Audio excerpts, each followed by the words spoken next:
Israel Àyànwò yìí náà ló tún dé. Abala Yorùbá dùn lédè. Gẹ́gẹ́ bí a ṣe sọ̀rọ̀ tì níjó ní, ẹ jẹ́ ká tẹ̀síwájú níbẹ̀ lórí vocabulary èdè Yorùbá àwọn èdè ìpẹ̀jọ́. Ibẹ̀ láti tẹ̀síwájú lónìí. Bí ẹ bá ń bá mi lọ, mo sọ fún yín pé 22 ní gbogbo ẹ̀ pátápátá.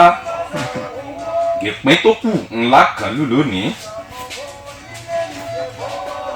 Lọ́yà ni Yorùbá ń pè ní agbẹjọ́rò.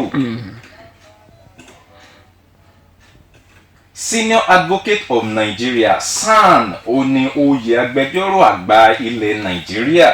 Evidence, ó ní ẹ̀rí, ẹrù òfin, ó ní exhibit. Witness, ó ní ẹlẹ́rìí. Surety ni onídùúró.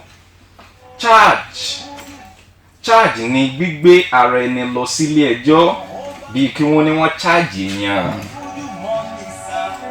Fine ni owó ìtanràn ni Yorùbá ń pè é. Punishment ni ìjìyà. Oath ni ìbúra, kí wọ́n búra fún ààrẹ, kí wọ́n búra fún ẹnikẹ́ni nípò. Jurisdiction ni ẹnu ààlà ìgbẹ́jọ́. Capital punishment, ó ní ìjìyà ńlá. Discharge ni ìdásílẹ̀. Acquittal ni ìdásílẹ̀ lálàáfíà.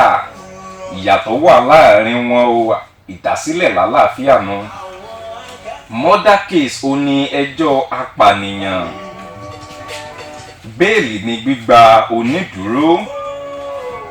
A ti parí gbogbo àwọn èdè ìgbẹ́jọ́ wọ̀nyí. Ẹ má gbàgbé o wípé ẹ lè kàn sí mi ní orí Facebook àbí lórí blog mi pẹ̀lú AIF Media. Ẹ ṣeun. Israel Àyànwò ló kọ mi. Ó tún dìgbà míì.